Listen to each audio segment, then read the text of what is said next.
Christophe Guy Denis Lambert, was born in Manhasset, New York.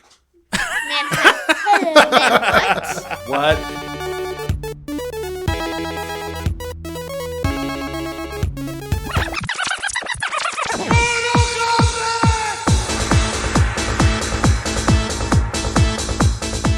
Hello and welcome to the Games That Made Us podcast. I'm Brent. I'm here with my friend Kirk. Say hi, Kirk.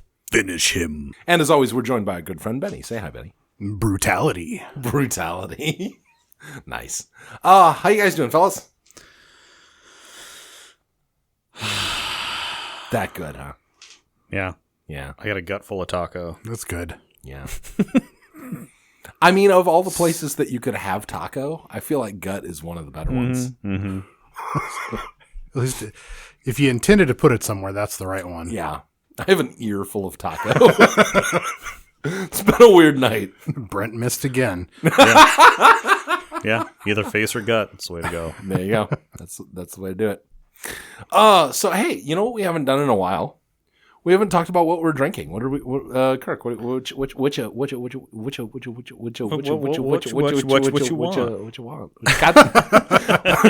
you got over there? I'm actually, unfortunately, breaking a strongly held rule in my house. Oh no! When it comes to anything Christmas related, Okay. I'm always very. It's bullshit how soon Christmas stuff comes out. Yes. But. Well, I always say not until after Thanksgiving. Like Black Friday, fucking do anything and everything to your Christmas content. I don't care. That's my personal rule as well. Yeah. But this, you can Santa your claws after that. But most beer companies are just like, okay, once Oktoberfest is done, winter beers. Yep. So I am currently drinking Boulevard based out of Kansas City, Missouri. Their Nutcracker Ale. It's a winter warmer. It's so good. Yeah. Weird fun fact, I used to hate this beer. Okay. But I think I was like 22 and stupid. Yeah. Now I absolutely love it. It's one of my favorites. It's almost as if I matured or something. It's one of their best seasonal offerings. Oh yeah. So I brought that home. We were watching hockey last night. Okay. And the wife goes, "Wait, you're drinking Christmas beer and it's not after Thanksgiving." Yeah. So originally I was going to come up with some snappy comeback or whatever, but then I just said, "Do you want one?" And it worked out for the better. My father-in-law loves that beer, and he often tells the story that the first time he ever had it, because he's a big beer drinker, and he likes craft beer quite a bit, and he bought a 6-pack of it, not knowing what it was or what the ABV was, and wound up polishing off the whole 6-pack that night, and then vomiting in the back of a taxi. Yeah.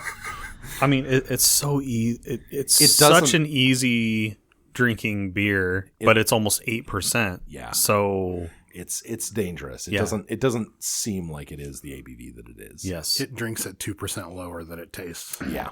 Oh, absolutely. Than it is. Mm-hmm. Benny, what about you, man? I am partaking in the scotch that poisoned Brent's brain while he did his Castlevania Let's Play. The infamous Dewar's Japanese Smooth that reduced my brain to smooth. I mean, so actually, Right? I like it. I'm actually a pretty big scotch fan in general. I think you and I drink very different scotches because there's a wide difference in the flavor profiles. Yeah. I want the one that smells and tastes like a campfire. Like, I want the absolute peatiest thing that you can get. Those are my favorites. This one is not that. This one is very clean, like Highland single malt, aged in a Japanese cask, like a Japanese whiskey cask. Really smooth. I'm actually really enjoying it. Yeah, I'm not generally. I think you might be exaggerating the difference between us then, because I generally like the smokier, more peaty. Oh, really? I thought we talked about this before. Mm-hmm. Maybe we had too much whiskey and I forgot. That's possible. But like one of my favorite distilleries is Highland Park in Orkney. Oh yeah. Okay. And their stuff is generally both. You get that really nice smoke, but you also get that nice like iodine, seaweedy kind of taste to it. I like their Dark Origin a lot. Yeah, that's a good one. Yeah, there's an expression that they have that's like a Viking blood or something, and that's Aaron got that for me, and at that point I wasn't drinking a lot of scotch. This was quite a few years ago. And I was like, this is delicious. And it kind of got me on that path, which, maybe in a better world, I'd still be on Irish and bourbon, which cost half as much. But, it is what it is. Yeah. Well, I am drinking a rum and coke with a splash of absinthe because I'm an insane person, which we've covered before extensively on the podcast. If you would like more details on that, listen to basically any episode and you will find that there's something mentally wrong with me. Yeah. Brent is graduating. He is growing up and maturing as a person. It's no longer Baiju. Oh, God. So really anything that's not that is a step up. Did you like I'm very proud of him. Did you like the... we were somewhere outside of Barstow in the desert when the Baiju began to take hold as an episode description. Yeah. God, that stuff was foul. I swear if I ever see you with a bottle of that again, I will call Child Protective Services. Like, this man is a danger to his household and his family. No, it was great. That next day I poured it down the drain and Aaron was just like, good. poured it down the drain and it solidified, and then you had to replace your fucking sink. Because it is, in fact, cement. Yeah.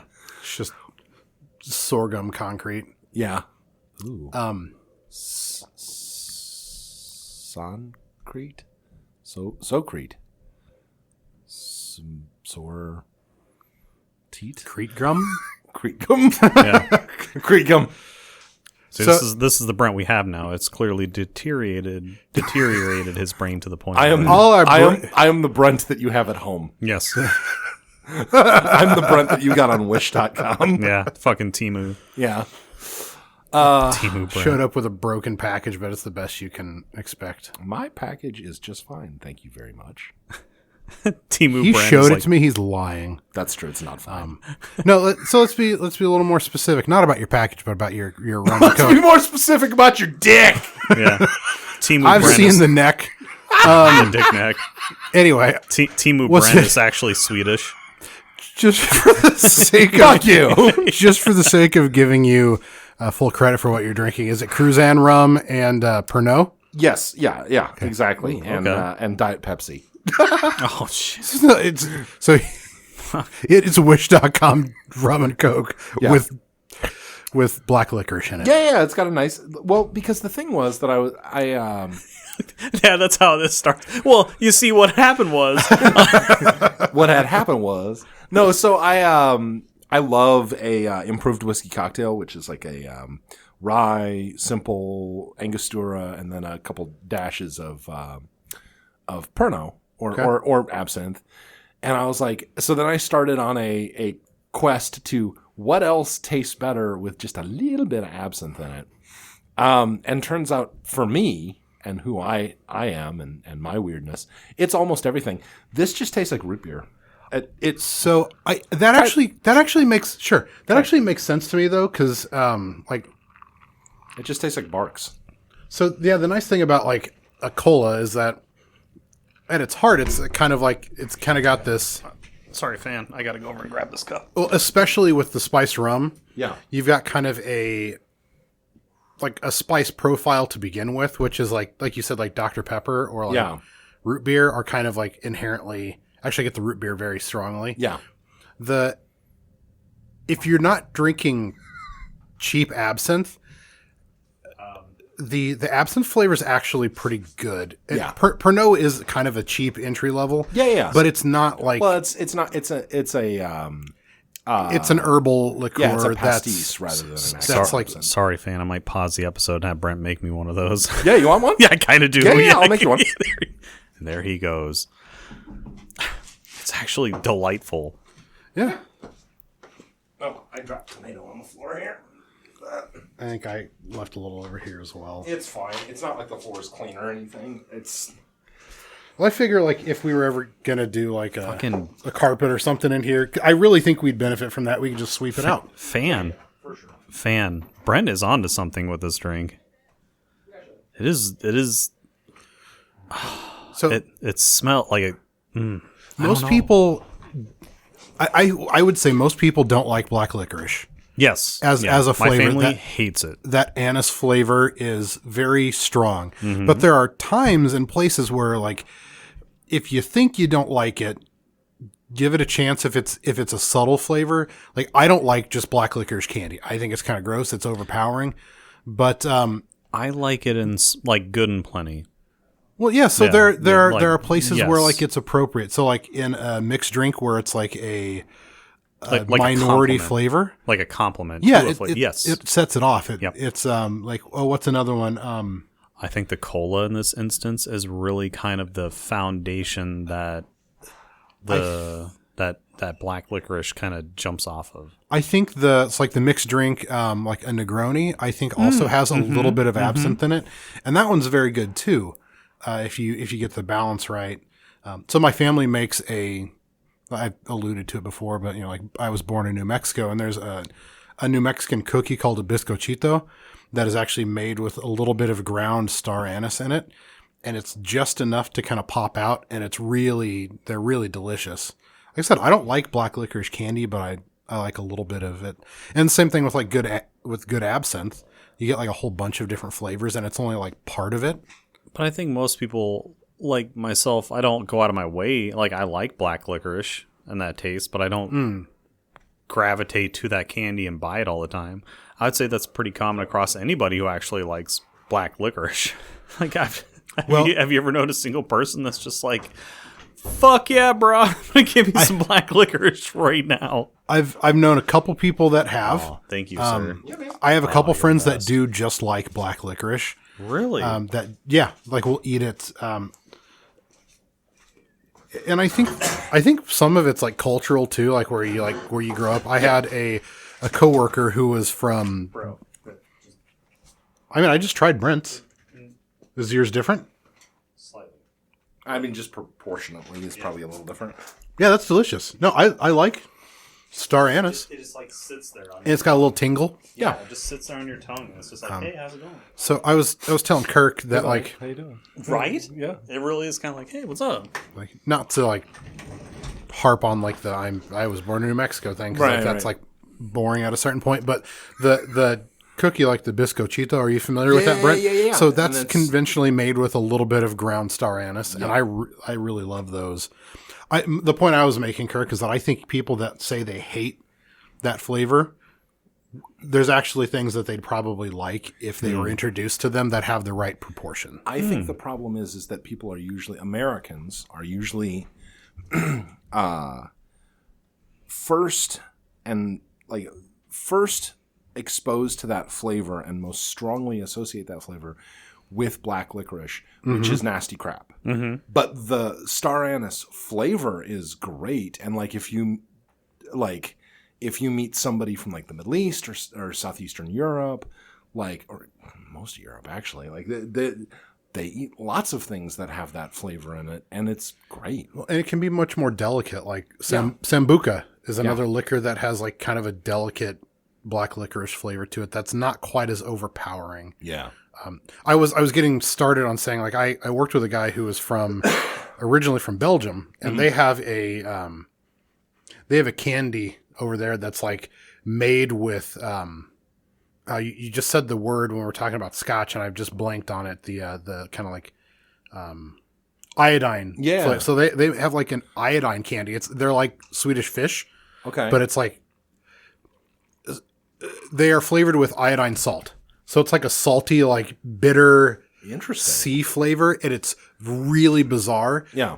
They love it. I think that's a big part of it, is like where you grew up influences your preferences on that. Famously talking about candy, Americans associate the flavor of butyric acid with chocolate. Europeans associate the flavor of butyric acid with vomit. Because your stomach produces butyric acid when you throw up. And so American chocolate, which, like Hershey's, part of the process by which it's made produces a lot of butyric acid. And so Europeans will say American chocolate tastes like vomit. Because most American kids have a stronger sense memory of Hershey's and similar American-style milk chocolate than they do with vomit. Right. And so it's like, sometimes when you puke, you go, that tastes a little bit like chocolate. as opposed to Europeans who go, this chocolate tastes like vomit. I've never noticed that before. Yeah. It's interesting. It's a whole thing. Yeah, almost universally.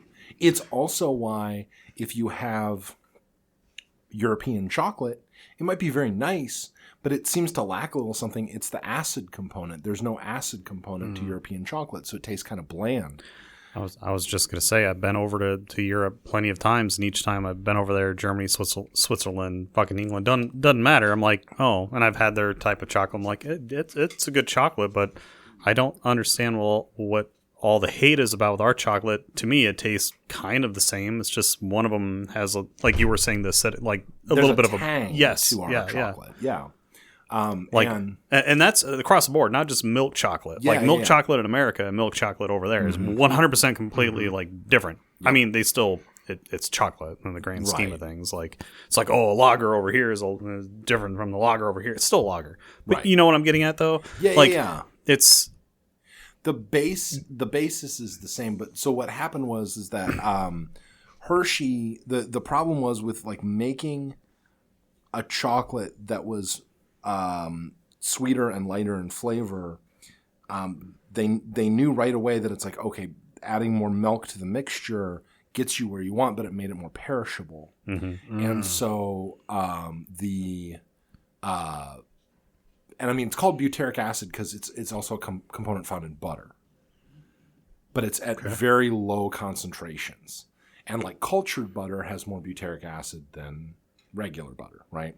Okay. Well, so Hershey figured out that there was a way to treat the chocolate with acid and pressure and heat that would change the chemical composition of the milk to make it shelf stable. But what it did was it threw off a lot of butyric acid, which is also part of the process of making butter, but it produced it to a much higher quantity than in butter. And so, it's really funny because there's different parts of the world. I'm calling it American versus European, but Mexican chocolate, which is obviously flavored very differently because it has cinnamon and sometimes coffee and cayenne in it. Chili, yeah. Yeah. Tastes, I grew up in Texas, so I think Mexican chocolate's fucking excellent. Those little abuelita squares, you can throw in the little triangles that you put in your same here, man. Like that. It's so good. So good. So good. So good. But Mexican chocolate has the same thing. It has the same butyric acid component that American chocolate is because the process is similar. And so it's interesting to see there's this great divide. All right. Hey, this is a video games podcast where we talk about video games. Kirk, what video game are we going to talk about? Oh, I guess we will. No, we're talking about an oldie but a goodie. I'm pretty sure just about anybody has played this. Modern gamers, old school gamers, doesn't matter. Mortal Kombat. Mortal Kombat! Liu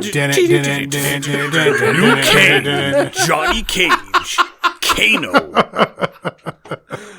Oh. Yeah, and of course... We didn't rehearse that. No. And I'm sure you probably have seen... Well, the first movie was... Yeah, it was for what it was. It was a good movie. And then it hit that right part of the 90s. Dude, second one is... It's fun in a really bad fucking way. Weird. Yes, exactly. It's fun in a really bad way. The guy who's in Highlander, who's in that? Christopher Lambert. Yeah. Or Lambert. Yeah. Excuse me, you Him is pretentious Raiden. bastard. He's French. But yeah. No, isn't he? No, he's not. He's Raiden. He's French. I thought he was, shit. I thought he was Belgian or something like that. No, he's French. Okay. Also, I don't know how to break it to you, but if he was from Belgium and his last name was Lambert, it would be pronounced Lambert. I know, but it wasn't. Okay. It wasn't the pronunciation that I took umbrage with. Excuse me, sir. It was the geography. But anyway, yes. He played strong use of the word umbrage, by the way. But Thank you. It's one of those great casting choices. Christopher Lambert is. I mean, come on. Yeah, hear me out. Lord Raiden, or God Raiden, the God of Thunder, Lord Raiden. He's clearly Asian. Yes, he's always been it's just the name alone. Come on. Yeah. But I don't think anyone, like, when I hear a lot of complaints about the movies, but no one ever complains about Christopher Lambert as like, it works. Excellent in that. He's so funny. Like it's kind of like it's okay. Well, like Lord Raiden, famous from Metal Gear Solid 3. Okay. Hear me out. So, Sam Jackson as Nick Cage, or not Nick Cage. What? Oh fuck, yes. Nick Fury. Sorry, Nick Cage. Yeah, gone in 60 seconds. Yeah. Oh my god, I want to see a movie where they play each other. Oh fuck, yes. Oh no, sorry. This is kind of the real so hard. I love it though. Our brains are. This is the third episode of the night. A little inside baseball for you. Yeah, we've been recording all day. We're a little squirrely. So Nick Fury, Sam Jackson. He's gonna dovetail into this here in a second. A fucking goddamn it! Next person who says dovetails, I'm gonna pistol whip them. Woo!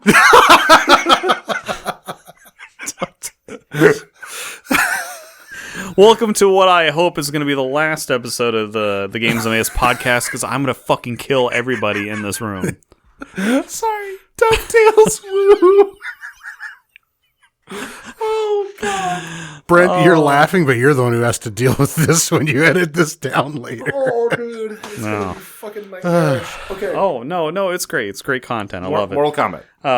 It's like Street Fighter, but bad. Oof, let's not go there. That's a whole episode. No, okay, so Nick Fury, Sam Jackson. Everyone was like, that's dope, even though Nick Fury has always been a white dude. Right. Everyone was super cool with Sam Jackson. Yeah. No one complained. Killed it. But also, like, yeah. Inside baseball. No, I'm just kidding. That's the wrong word. But I always liked how people were complaining about, like, when people were wanting, fucking, what's his name? Donald Glover to be Spider-Man. It's like, there already is a black Spider-Man. That's Miles Morales. Yeah. So, anyway, so everyone was cool with Sam Jackson. Donald Glover would have been great in that. Well, that's why as Miles Morales. Everybody wanted him to be Miles Morales. That would be killer. That's why he shows up in some of the Spider-Man movies, because there's such a big movement for him to be Miles Morales. Yeah. But he just got he got older, and he had his own thing going on. That's why he was in the Tom Holland one. He's the guy who's like boosting a car or something. No, but he talks about like how he has a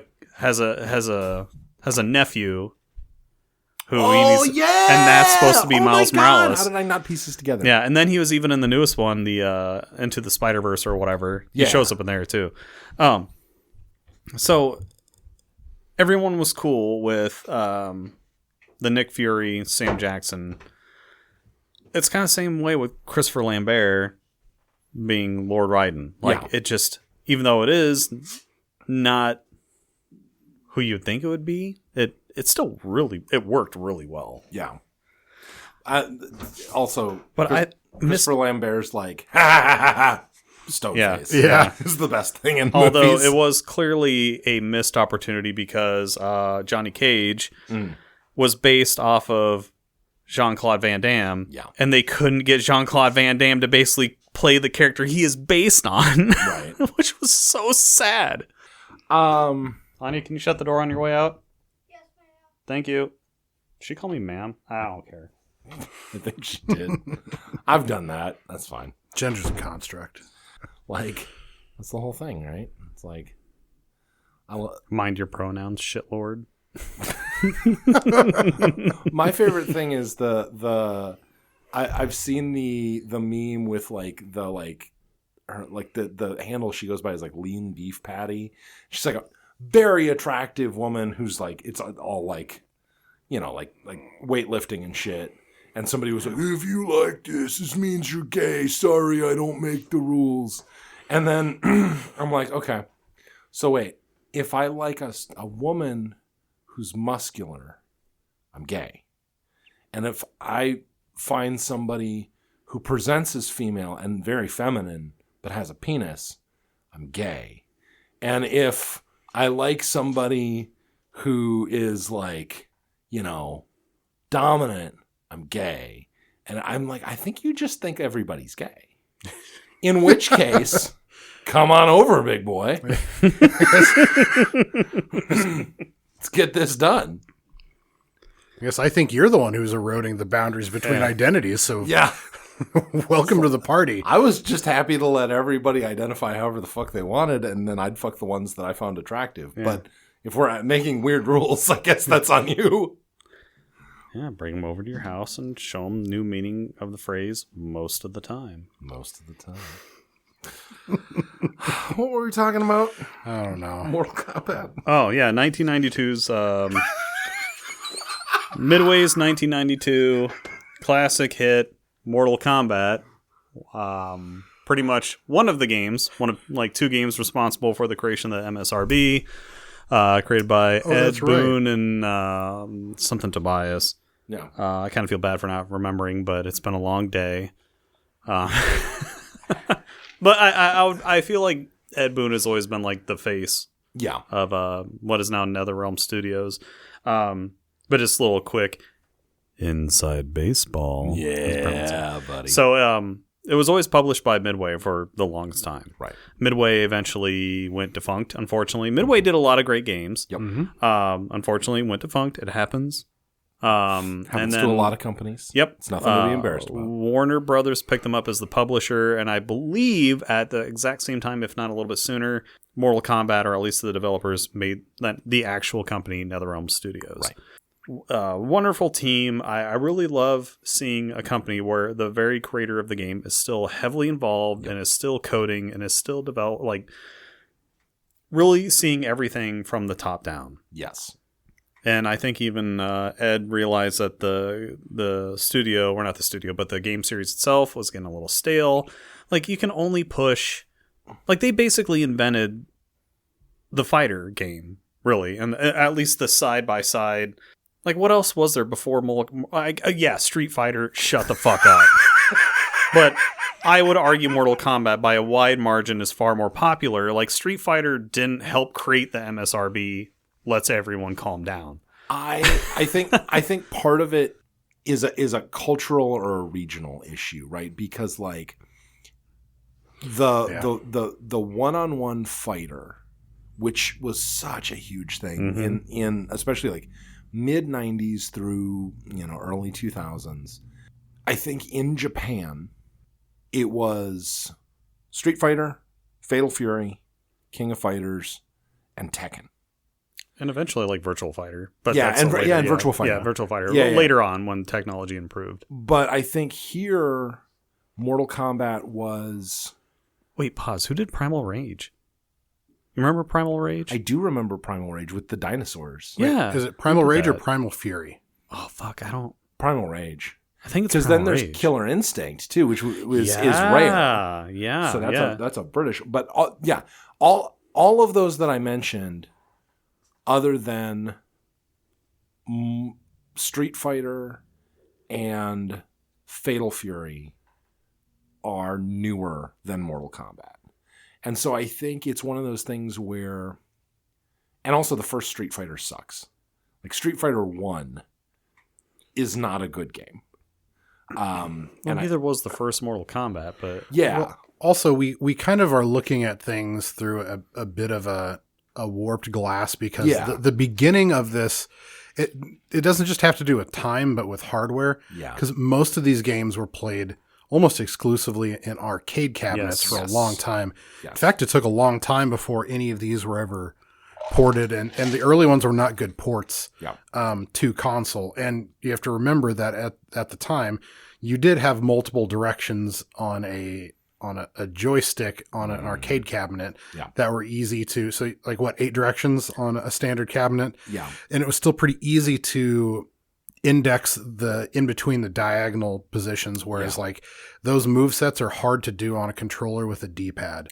So I just want to point out that like early ports were bad, and those are a lot of what we would have played when we were kids if we had console and not access to an arcade. Well, especially here in the United States, because the arcades were huge overseas, but they were not as big here. So that's not actually what I was going to say. What I was going to say is, in terms of like making a big difference between playing in the arcade and at home, because here in the United States, joysticks used octagonal gates, which means that you can very easily get each of the 8 cardinal directions, whereas Japanese arcade cabinets use square gates, and it's like there's a skill to it. To hitting diagonals. Skill? How about you throw a football, you nerd? And I want to be clear, I'm very bad at fighting games, as will come up later in this episode. Yeah. Well, I'm going to just really quick, I'm just going to go over the main plot of just the original. Like, the first few games kind of go by the same plot. Right. Really quick, it's the same plot as the fucking movies. Was it every 100 years or 1,000 years or whatever? There's supposed to be this tournament between the different realms: Nether Realm, Chaos Realm, Eden Realm, Earth Realm, etc. That basically decides who is like the head realms. Yeah, like who is like yeah, who is like the head realm. And also, I mean, later on you figure out like, well, then it allows a certain realm to basically declare war and take over another realm, even though it has almost never happened. Right. But in a nutshell, it's all these realms coming together to have a tournament of champions. They're champions. It almost sounds like a DBZ episode, because it is. Fucking tell me I'm wrong. Yeah. Coming together to fight against each other for survival, basically. It's all just one huge tournament arc. Yes, yeah. Except in Mortal Kombat, the person you fight dies. I think in like DBZ, you just knock him out of the edge of the whatever platform it is in that time. Super Saiyan on him. And whatever. If it's a Cell Saga outside the ring in certain episodes, if you want, but they can fly. It's weird. I don't know. That was one of my main gripes with that. But anyway, matters. nothing. It don't matter. It don't matter. But they come together, they fight. The winner is like, oh yay, my realm doesn't get taken over. It's pretty dope. Hooray! I'm oversimplifying, sure, but when it was originally created back in the 90s, they didn't have to think all that out. It was a fucking game on an arcade cabinet. You dropped a couple quarters in and you played with your friend, right? Yeah. Obviously, it's really a lot more fleshed out and complicated today. It's actually kind of awesome. I love how they've done it, especially with the newest movie that they made. The newest one is, even though it was done during the pandemic, I think it's great. I really like that one. Yeah, they're fun. Yeah, because of course the centerpiece, they didn't do it in the original movies in the 90s, but they should have. Some of the centerpiece and best parts of the story are always between Sub-Zero and Scorpion. Right. Mm-hmm. Those are the best stories. Man, and so many games they've kind of harped on that entire trope, and it's made them wonderful. I love it. I'm glad they really fleshed that out, especially in the newest movie, because it made it far more interesting. Yes. They didn't really do that in the early games. It's all about Liu Kang, right? Who is just some who played him? He was also in Beverly Hills Ninja with Chris Farley, which was a great movie. By the way, what's his name? Can't remember. Not to be confused with Christopher Lambert. Right. Actually, kind of a handsome fella too. What's his name? Then he kind of fell off. Was it? No, I don't know. Fuck. Brent can obviously dub the name in over the top of us here somewhere. His name is Robin Shue. He cuts it in. No, for what it's Bob Johnson. For what it's worth, at least in the typical Asian name. Yes. Yeah. At least in the early 90s movie, the casting was pretty spot on for what they needed. Yeah. And it's fucking the Aussie singer is Sonya Blade, isn't it? Hang on. I don't have my phone on me. So anyway, whoever she was Foxy. Oh yeah. But I thought the casting was pretty good. That's not misogynistic at all. Yeah. Whatever her name was, she was fucking good looking. That's all I know about her. Well, even the creators of Mortal Kombat themselves have said Johnny Cage, who's supposed to be like this Western, obviously, action hero movie star, based off of Jean-Claude Van Damme. Unfortunately, they could not get Jean-Claude Van Damme to... Jean-Claude Van Damme. Jean-Claude Van Damme. What did I say? Jean-Claude Van Damme. It's been a fucking day, dude.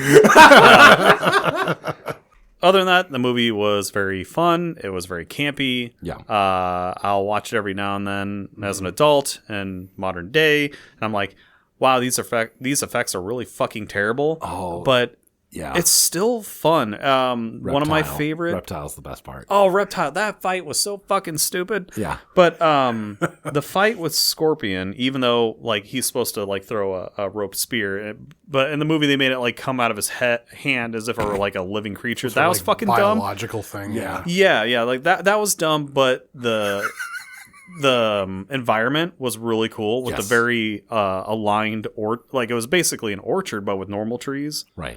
That was very moody almost, and it like it added to the bizarreness of it all. It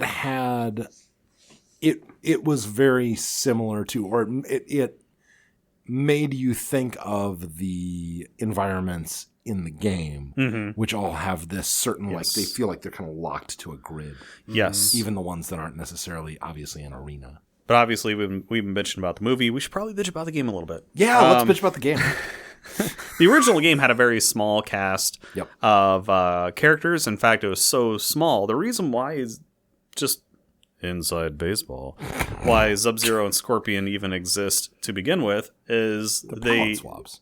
Yeah, they had to swap palettes. One's yellow and one's blue, but their sprites are identical. Yeah. And they did that to save memory. Yeah, I was going to say, it's a memory limitation. Yeah, they were able to give them different animations as far as their attacks, like the freezing or the throwing of the is there an actual name for that weapon with the spear with the rope? I'm certain there is. But I don't know what it is. But everybody knows. Anyone who's ever even heard of video games has heard the phrase "get over here."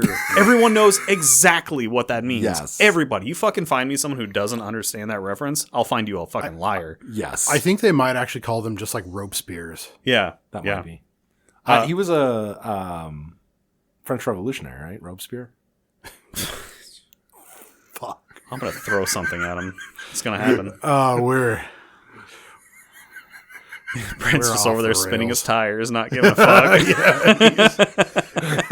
Just living my best life over here. Yeah. Sorry, guys. No, very great, colorful cast of characters in the very first game. Even when you beat the tournament, because you have to fight everybody and defeat them. Yeah. Each person has like their own backstory. If like what would happen if they won, and that's a trope that would continue on with all the Mortal Kombat games. Right. They kind of give you the scenario of, oh, you played as Johnny Cage. Well, what happened after he won the tournament? If he won the tournament himself, or oh, you won as Shang Tsung or Shao Kahn or Raiden or fucking Reptile. It doesn't matter. Like everybody, that was always one of my favorite things. Was everybody had a story if they won. Right. I swear to God, if you're going to sit there and spin your tires again and fucking say something funny, I'm going to love it. But then I'm also going to be a little upset. It's the end of Animal House.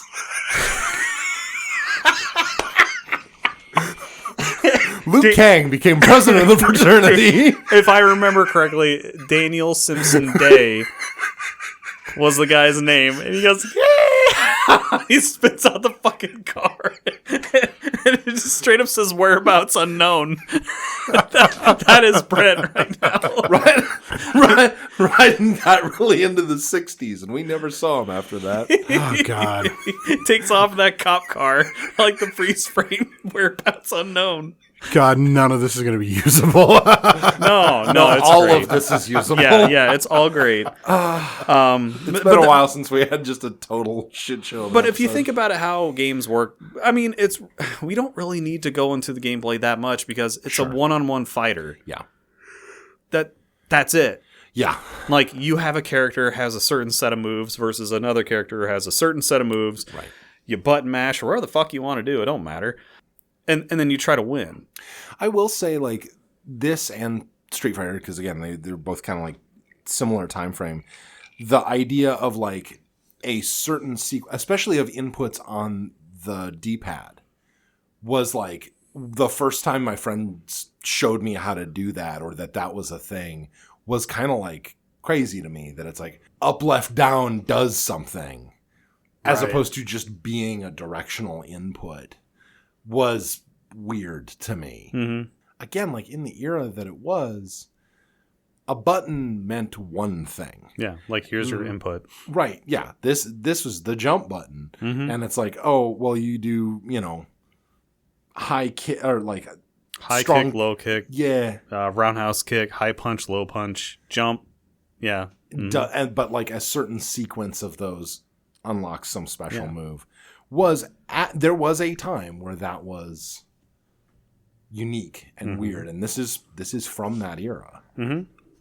Like if I still remember a lot of special moves this day, like back forward was always Raiden's little front charge. Yeah, like the little spinning. Yeah, he would either spin or he would just do it like a dive, like a dive fly sphere. Forward. Yeah. Sub-Zero in specific, his freeze move has always been down to forward A or down to forward action, whatever it happens to be. Yeah, has always been that.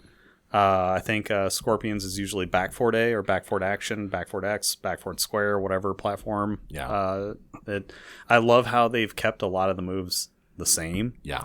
And so even if you're a longtime player or a new player, well, if you're a new player, you can go back and play the old games. A lot of the moves are going to be the exact same key combinations, which is always pretty cool. And at the time, and they may have been available somewhere, but like they were never published anywhere.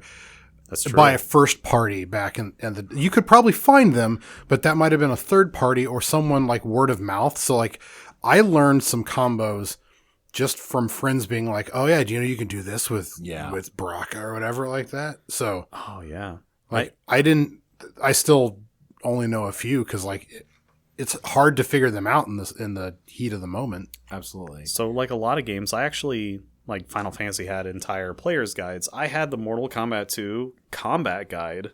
Nice.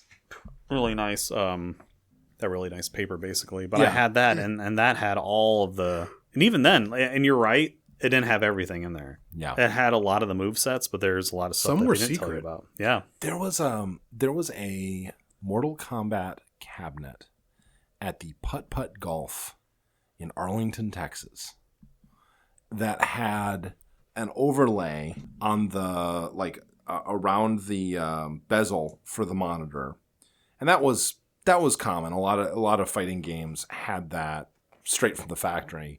That would have at least like, here are the characters and here is like what each button does. But somebody had, I don't know if it was the operator or if it was somebody else who worked there, had taped a set of special moves on the little piece that where the speaker comes down right above your head. That's right awesome. before the marquee. And so like you could look up and see it's like, oh, okay, like Liu Kang, like, and it didn't have everything, but it had a couple special moves to get you started for each of the characters. I think that was Mortal Kombat 2. And I was like, oh, this is cool. Yeah, most people remember their first Mortal Kombat game at least standing out anyways as Mortal Kombat 2. Yeah. Sure there were a lot of us who played the original Mortal Kombat, but it wasn't until Mortal Kombat 2 a lot of people say where it really hit mainstream. Yeah. Mortal Kombat 2 was such a huge leap forward. Yeah. As far as the development of the one-on-one fighter is concerned. Because if you play Mortal Kombat 1 versus Mortal Kombat 2, there's such a huge leap. And just character animation, quality, just visual quality as a whole. But not only that, like the number of players you could select from instead of, I think like the first game had like 8. I was going to say, I thought it was 8. And then Mortal Kombat 2 basically doubled that. Yeah. And then there are secret characters you can unlock too. Yeah.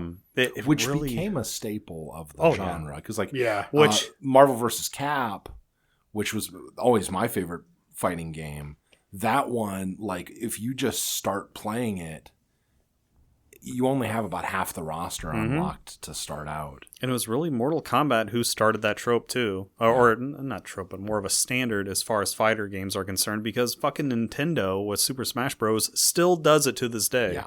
Where a lot of characters are locked out until you meet XYZ requirements. Well, Mortal Kombat was... I mean, Tekken would do the same thing years later or at around the same time, but like I remember like Tekken 7 down the line was like that.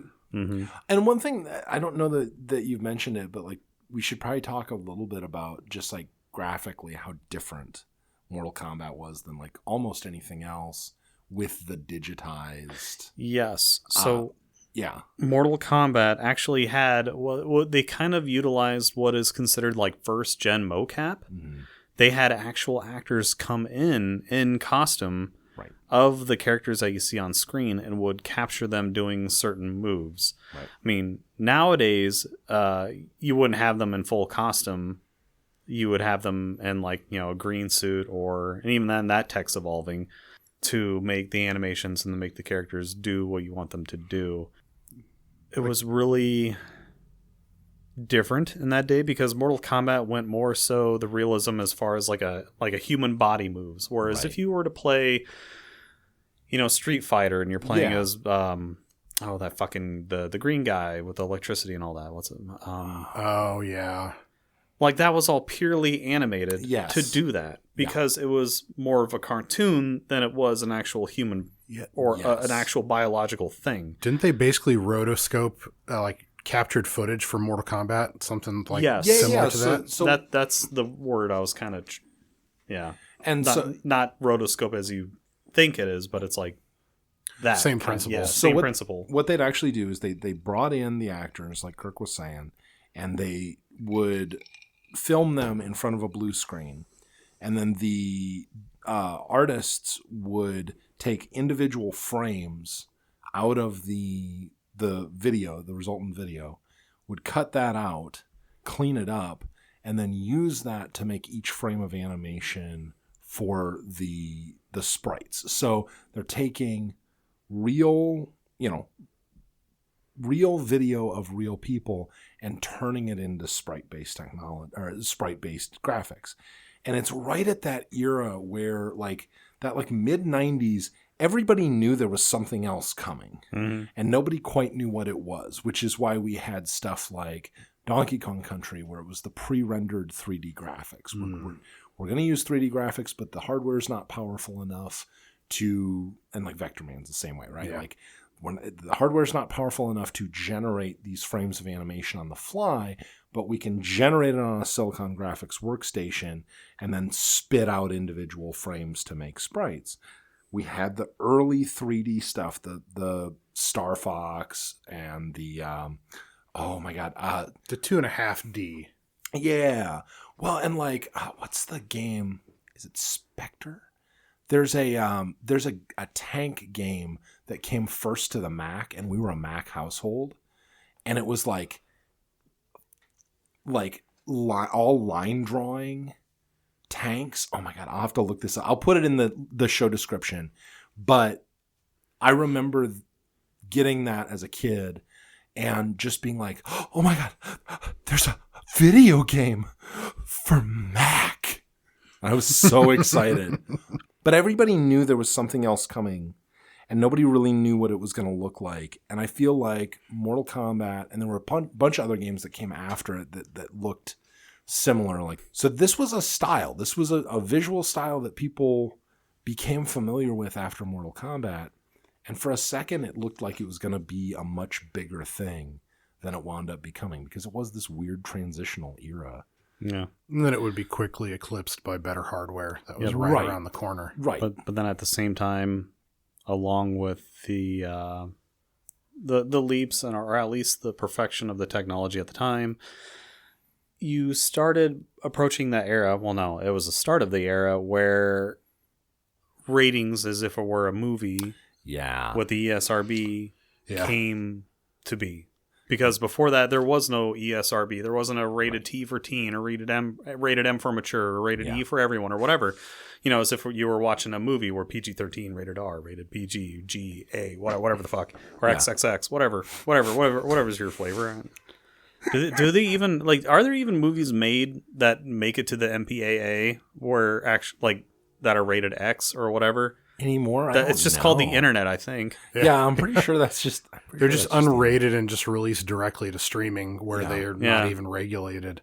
I almost want to know, when was the last one of those movies to ever be submitted to the MPAA? Oh, I wonder. Yeah. That's a good... Yeah. Because it's just... y'all know the internet exists, right? Right. Y'all know about porn, right? Yeah, y'all know about porn, right? And that is a big... Not porn, but the content... the content and concerns and public outrage are definitely a big, which seems like where you're going with this, but it was a major part of the history of this game series. So a major part of Mortal Kombat was its controversy of the ultra-violence. Right. It was just, it was dubbed exactly that. It was just called ultra-violence, where, I mean, you had people getting, you know, you had the classic finishing moves. Right. Where you would decapitate somebody or fucking knock them off a cliff and they'd fall to the ground and, you know, splat.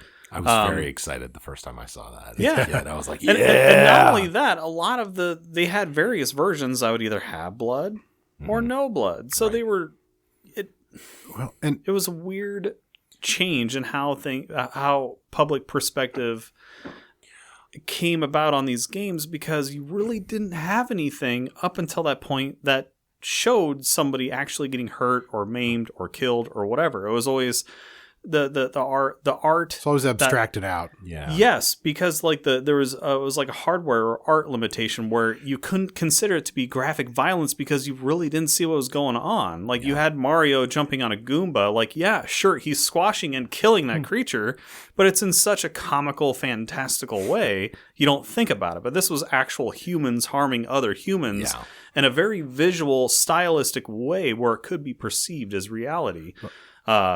It's not. Right. Like, there's been many, many studies since then saying it's not, because it's not. It's no more violent than reading a fucking book about violence. Right. Because that's how a brain works. But try to tell the fucking Christian fundamentalists that. So because of this game, and then there's another game, I don't know if you guys ever played it or have heard about it, called Night Trap. It was a whole FMV thing. Yeah, it's a whole thing. Yeah. I would say that game... Which also there's some risque moments that, yes, I would agree are, but it's so like PG-13. Yes, I it's know. so cheesy. But one of the things about this, and you alluded to one of the points I wanted to make about this, was that at the time we were kind of approaching the zenith of what the hardware could accomplish at that time. Exactly. And so we're approaching what at the time was extremely realistic graphics. And also pushing sound chips. So like the experience is a whole lot more realistic. We have actual like spoken voice, like spoken word in this game. So like the announcer actually speaks in intelligible, you know, announcer speak. Yes. Exactly. You hear the names of the characters. Like it's, you went from like a happy-go-lucky to finish him. We're going from like people screaming. Exactly. Like MIDI sound and like bright, shiny graphics to like kind of like dingy, like, you know, kind of horror themed or like very like dimly lit scenes of death and desolation, and then people dying in relatively high fidelity for the time. So it also kind of caught Detroit. Yeah. I think that's on the sign as you go in. Welcome to Detroit. We've already high fidelity death. We've already talked about RoboCop, guys. That's true. It's true. So yeah, I think that it caught people by surprise. The people that really expressed outrage probably weren't prepared for something to come along like that, and so like it shook things up. Same thing with like I did enjoy the cynicism though. Back in the day, how you even had news people asking those same people who are outraged by it, have you actually played the game? Like a very simple question for like 1993 or 1994. Oh, so have you played the game? Well, no. Yeah. Like, okay, why are you outraged then? Well, and it's also part of this thing that I think, to a certain extent, is still with us, but has mostly dissipated, which was this idea that video games were for kids. Mm-hmm. And that is an American cultural milieu. Like, yes, it was sold in the toy section. Yeah, because Japan never had that. No. They always assumed that video games were for whoever. And actually, what's really fascinating is the United States didn't have that until after the video game crash, and Nintendo came in and sort of stamped their idea of video games onto the American consciousness. Because if you go back and look at the Atari, there's a lot of, frankly, gross, like Custer's Last Stand kind of stuff where you're just like, Okay. Or what is it? Beat 'em and eat 'em. The video game about like the guy jacking off and there's the women running underneath that have to catch it. Oh God, I didn't know about that. That's a game on the Atari 2600. Ooh. Okay, so this is this idea that video games were for kids was actually a relatively new one, and it probably didn't do us any good because we really gatekept content by age in this country. Like same thing with like anime is another perfect example in Japan, where like that eclipses age, whereas like them's as cartoons over here, right? So, but it made us unprepared to deal with the content, I think, in some ways. Yeah. Although I will say, to give my home country just a small amount of credit, we Texas? I'm not that fucking crazy, bro.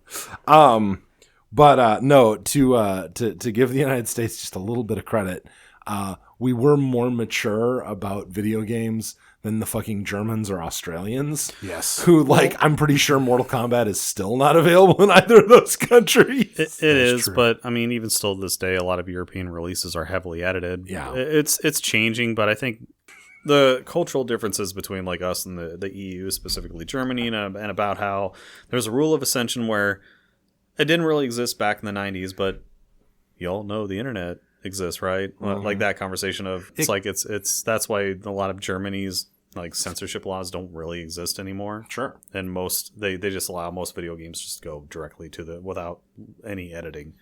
Because it's pointless.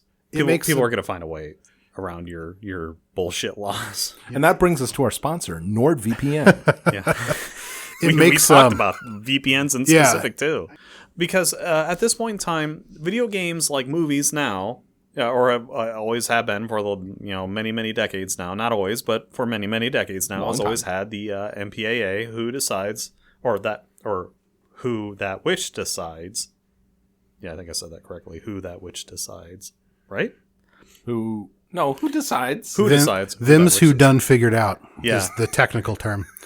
My innate ability to process cognacious thunk. Who decides whatever but like, okay, so PG-13 rated R, all that exists because of the MPAA and everything that goes along with it. They're like, okay, so kids can watch this, stupid teens can watch this, rated R is for like us cool people. Cool, thumbs up. Got it. They didn't have that for video games because video games were not that technologically advanced where that was ever a concern. Up until this point, it's always been like, oh, cutesy, Super Mario World, fucking whatever, jumping on Goombas, funny. Yeah. Even like Karate Champ was not that violent. Yeah. But you get full FMV things like Night Trap. I mean, which is more like honestly a click and point and click adventure. Adventure. But still, full FMV actual actors. Like, well, I get that. I get why that's considered the actual catalyst. Human beings. We'll say that. Let's not throw that word actor. But around.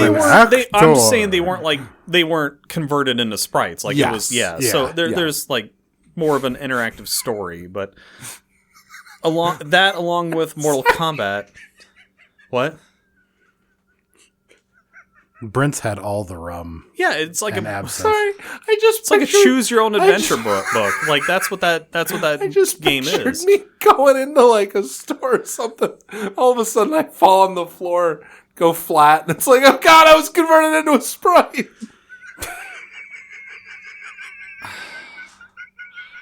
Oh my god! Brent. I think there was a Nightmare on Elm Street where something like that kind of happened. Oh yeah, there's something like that. Yeah, where like he turns the kid into like a comic book like paper guy, and he like shreds up the thing, and then turns him from paper back into human. God, I'm the guy from Comic Zone.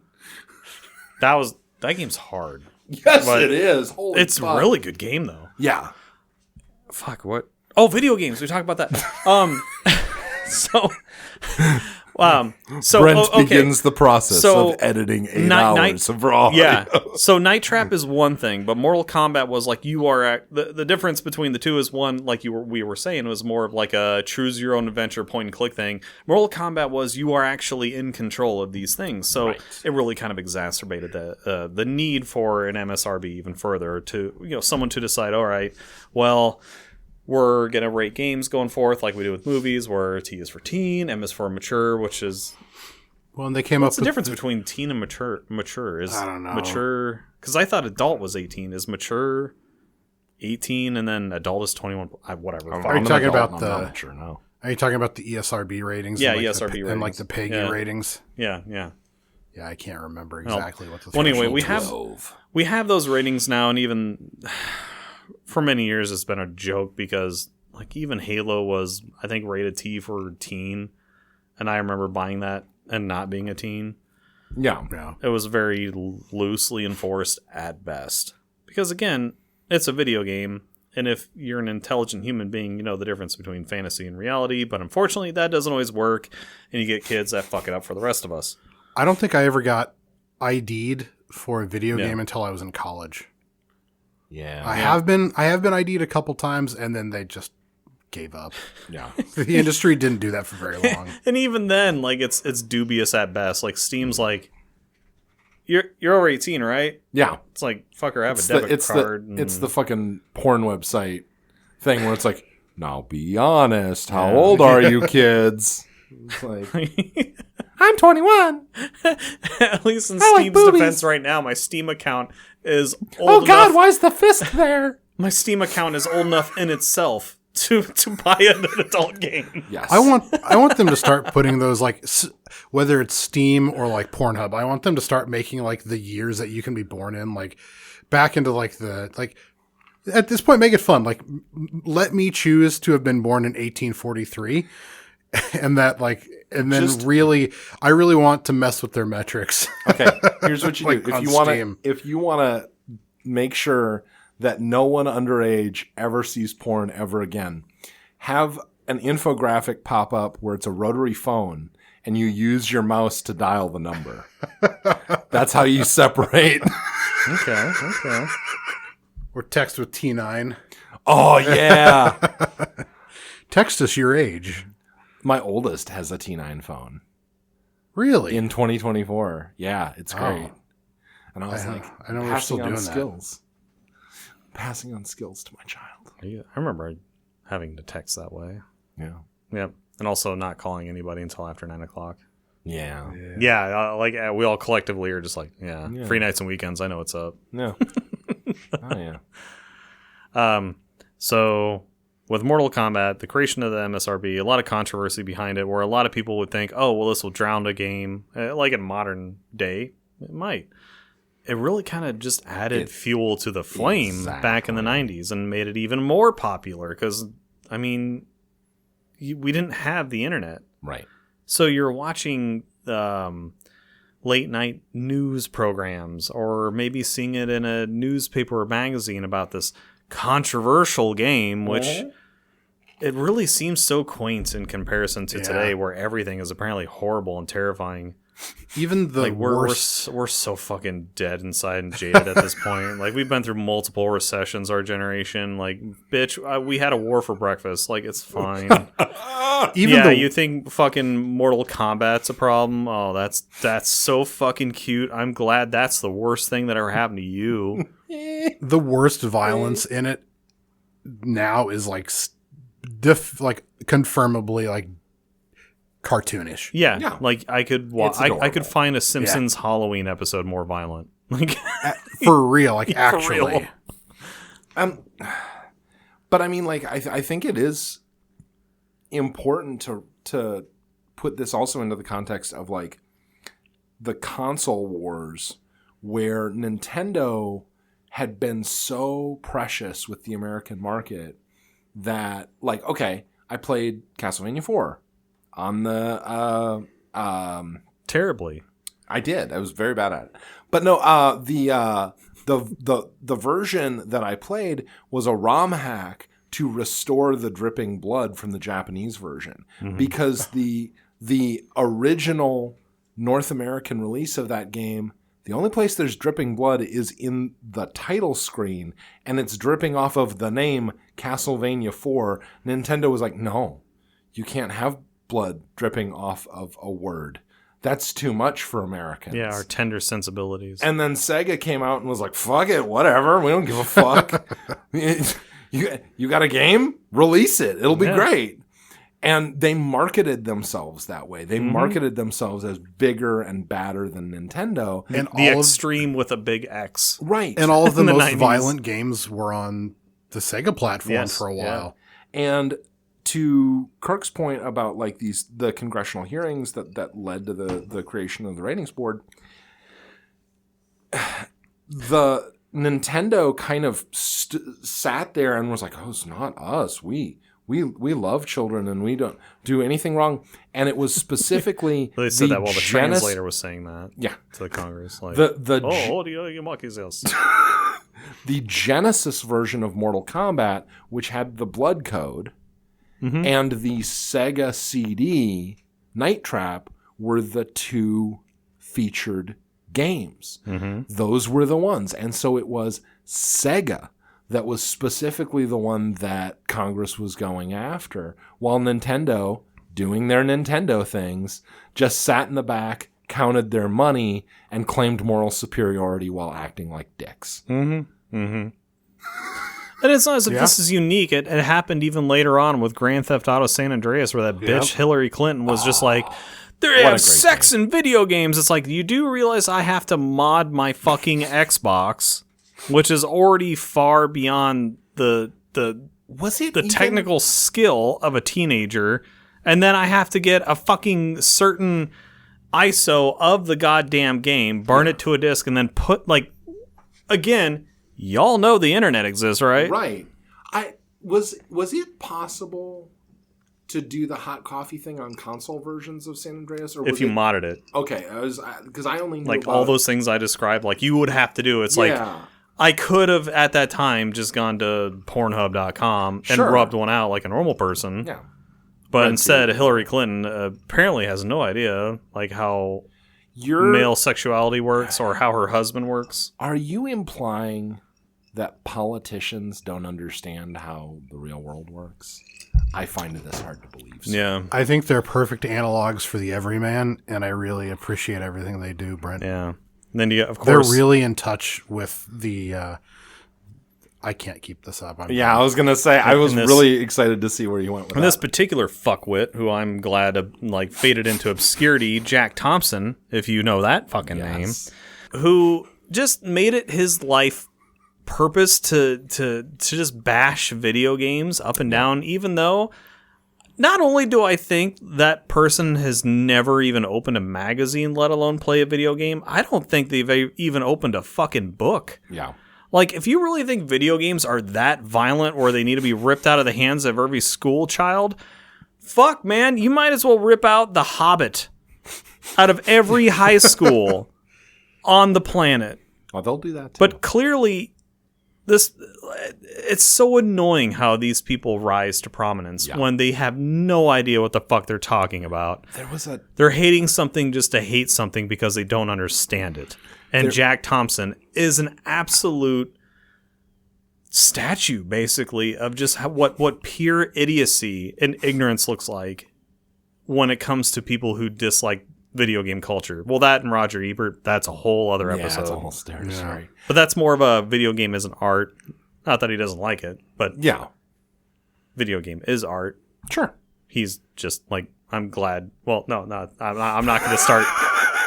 That's a supplemental where I'm like, wow, I'm kind of glad. This is a list of people I'm glad are dead. No, I was going to make like, wow, I'm sort of happy you can't talk anymore. There was a politician, like a local Texas politician, who was trying to get Smashing Pumpkins and Fine Young Cannibals banned from radio in Texas when I was a kid, because cannibalism and Smashing Pumpkins are not things that we should be promoting to our children. And I'm like, I don't know if you know this, Fine Young Cannibals, actually they're not promoting cannibal. It's not Like, She Drives Me Crazy is not secretly about this eating is not her. pro-cannibalism. Yeah, and I'm pretty sure Billy material. never wrote a single song where he actually talks about the act of smashing pumpkins. Although, fuck Billy Corgan too. Like, if we're, I love Smashing Pumpkins, but like, Billy Corgan is a bad human. Yeah, that's fair. Like, even anymore, Alex Cleides with Red Hot Chili Peppers. Like, he's like 65 dating a 19-year-old where they are consenting adults, but it's still kind of weird. That's a little yucky. Yeah, a little like... It's creepy. Bro, you could I be can her... still like 1979 and not like everything they think, so... Yeah. Also, the guy from fucking Jane's Addiction is a fucking asshole, too. Yeah. Which sucks. Welcome to the People That We Hate podcast. let me list all my favorite bands that I hate all the people in. Well, I mean, there's a lot of mystique to like what we're talking about with this game, whereas like the game itself is not that it's shallow, but like you've seen a fighting game before. You've seen, most of our listeners have probably seen the movies, so like there's a lot more mystique surrounding this. The fertile ground is really the cultural impact, I think. Yeah, the game itself left this. The game itself is a decent fighting game that left a massive legacy in terms of not just the Mortal Kombat series, but also all the things that spun off of it, like the Injustice games and just the whole like family of one-on-one fighters. But the more interesting thing even than Mortal Kombat, like you guys are saying, is this like asteroid-size tear it left in the pop culture of the 90s that was largely unjustified, but was kind of fucking hilarious in retrospect. But it all came off the heels of games like Doom and whatnot that were around. This really was the breaking point of what culturally, well, depending on what circle you're in, culturally what's acceptable and what's not. Mortal Kombat was more readily accessible to the general public, and that's what pissed a lot of... Which is impressive, because you can run Doom on a pregnancy test. Oh my god, I love that. Like, that's just... Oh god, I saw on a Reddit post, someone got Doom running on their fucking... Like, Benny and I, we both have... On their fridge? On their smart fridge? Yeah, smart fridge, that's one. But in specific, we have... Benny and I have the Corsair Nexus. It's like a little, like, touch screen thing on the top of our keyboards. Someone got fucking Doom to run on that. Jesus, that's amazing. It's just someone really took Can It Run Doom to an extreme it's level. Logical extreme. It's like, we're gonna get weird with it. You can make viruses run Doom. Did you see that? No. Somebody there's a project that some kid at a college figured out, where like you basically leave a nutrient in a petri dish in a certain configuration, and you can like inject more nutrient into it, and the viruses will eat the nutrient, and it's about like 1 frame a minute, but they figured out how to run Doom on it. So they turned real life Pac-Man into Doom. Yes. And if you slow it down or like speed it up like by a factor of about 1,000, it's like, oh shit, there's Doom running on that petri dish.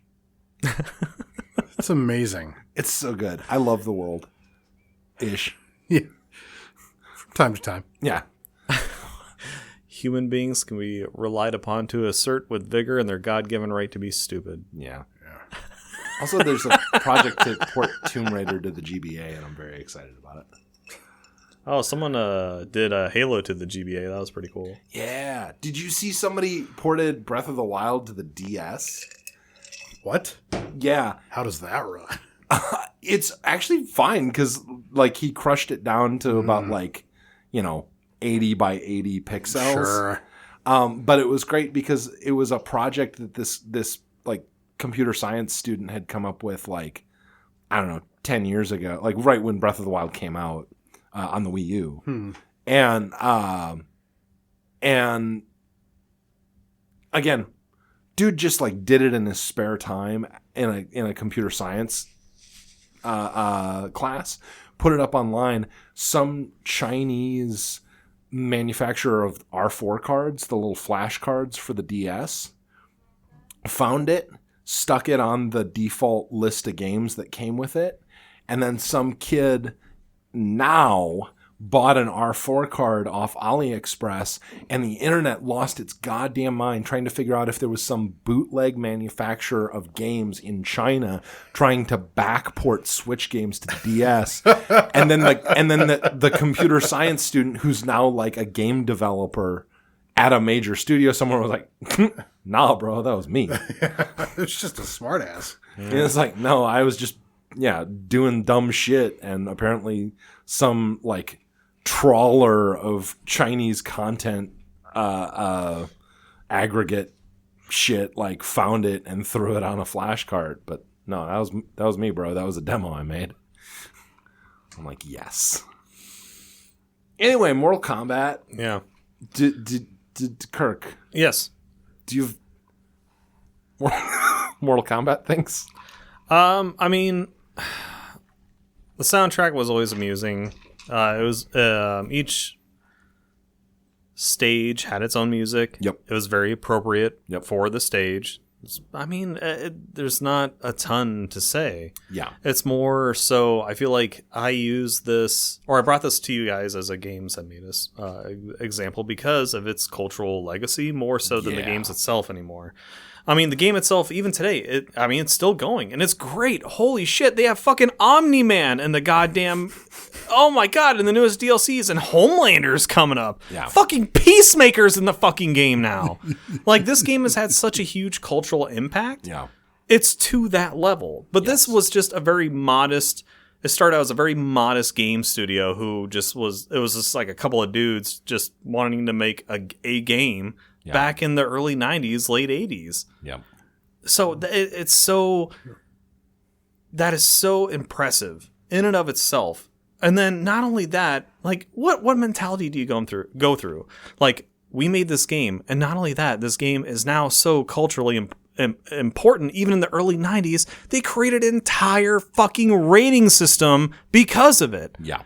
And then moving on, and you're still a successful video game company to this day. Yeah. What other video game company in the world has that kind of accolades behind it? I mean, other than Accolade? No, they're not around anymore. That's true. They're gone. It actually took me a second. I'm like, I know there's a joke there, but I'm like, also at the same time, they don't exist anymore. Well, and it's almost like a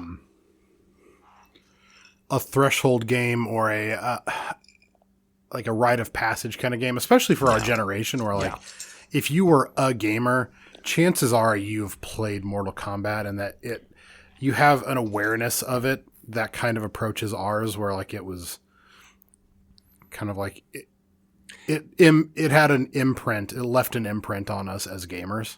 And this is something that Kirk and I were talking about on the Bubsy episode. You know, because in retrospect, right, the nerds won, right? Mm-hmm.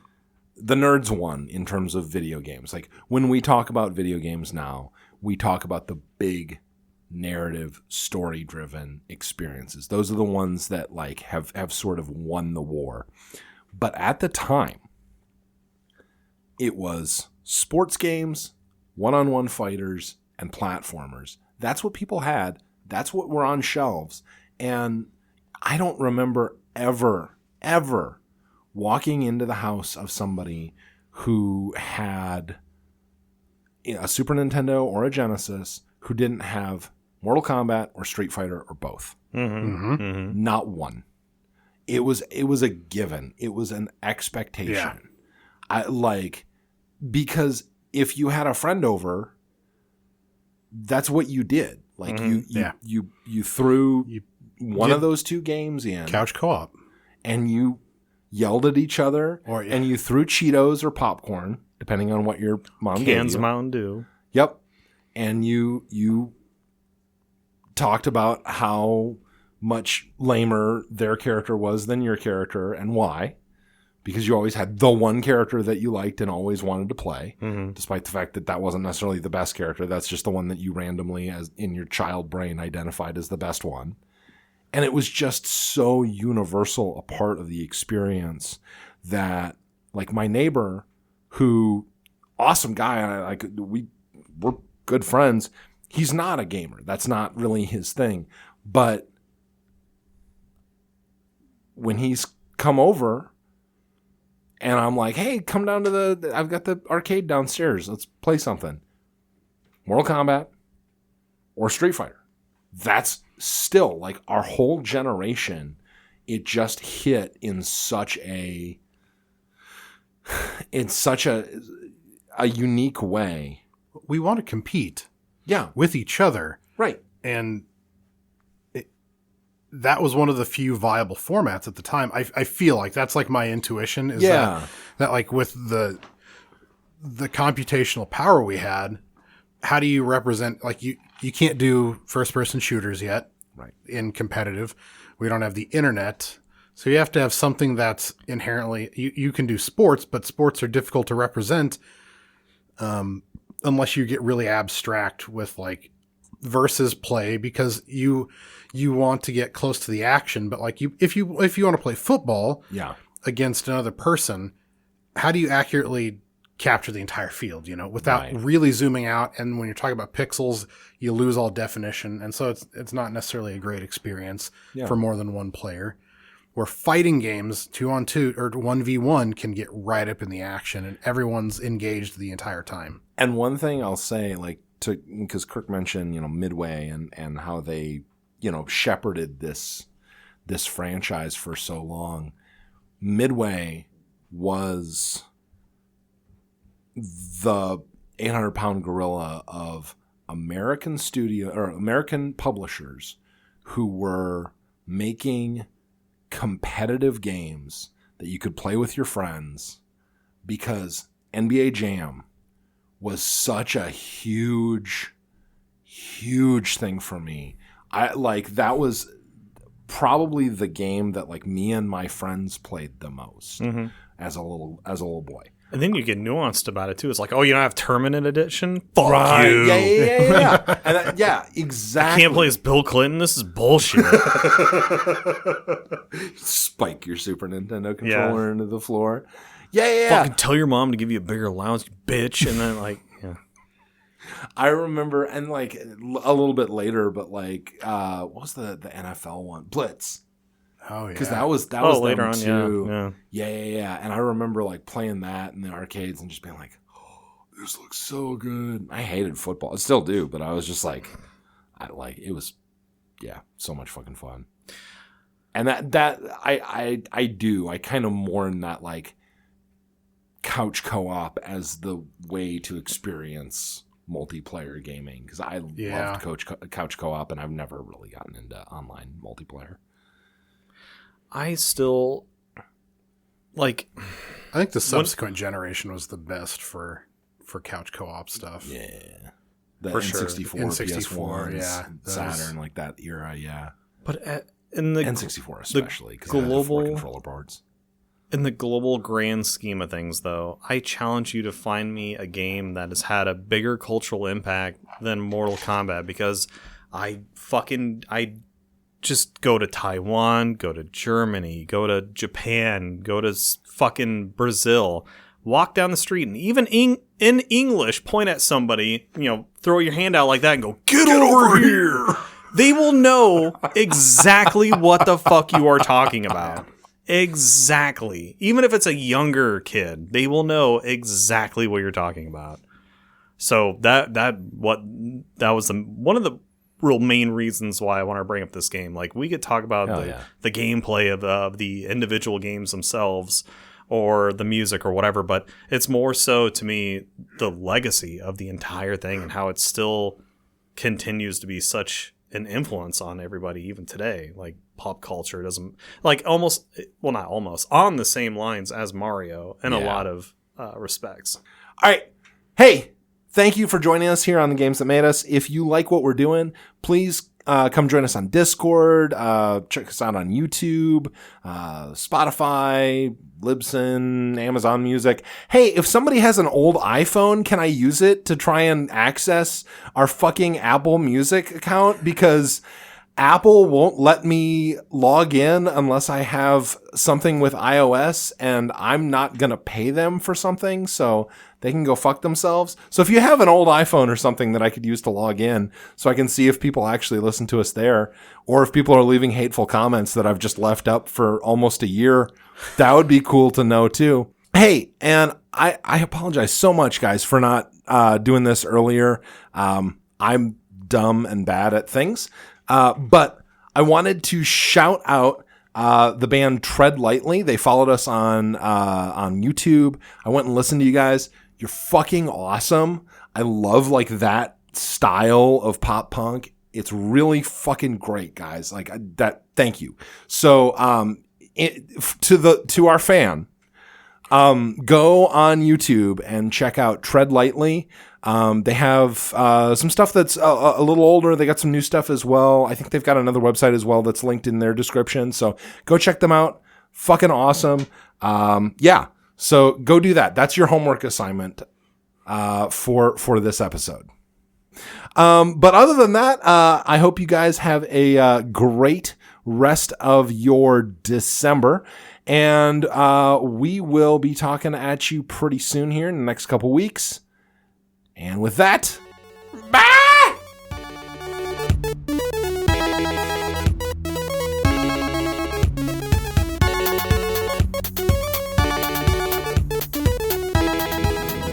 Three episodes, guys. Jesus fucking Christ. It was actually more exhausting than I was expecting. Yeah, I'm fucking dark. I am exhausted, and I want to go drink whiskey and watch hockey with the wife and touch her boobs a bit. You should do that. I was going to say me too, but I meant my wife. Yeah. All are respectful. To be clear. I don't know. I can ask. Like, I don't prefer you. I don't think you should. If it's all the same to you, I would like it if you would not ever do that. I'm going to kill a small child. You know what? He has more. Do you have a preference on which one? Because we can find you others. That makes a good point. I'm going to use the small one to beat the death. This one. This is what I tell him all the time, is that I'm going to use her as a weapon against her. Yeah. Oh, but I'm too cute. Go on, girls. Go get some Have fun. food. Love you, kids. Yeah. I just want there to be more Birdos and Shy Guys from 2. Again, more Mario 2. In everything. Birdo works for me. She's good. A little chub over there. She's, I don't know. I thought Berto was a guy that happened to wear a bow. Okay. I can work with whatever. Fourth time tonight, don't kink shame. Hope you enjoy the show, you fucking window licker.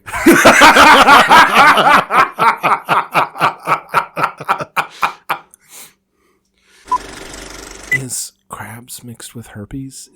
Would that be Kirby's? I believe that's Kirby's the star of the show. Yeah, I Kirby's believe that's a a very pink, colorful character. That's better than Hrabs. Cut a couple inches off a wool sock and really dress it up. Mm-hmm. Yeah. Mm-hmm. Mm-hmm. Oh, god damn it. Now we're back on fucking Anthony Kiedis. Okay, anyway. Brent died. God.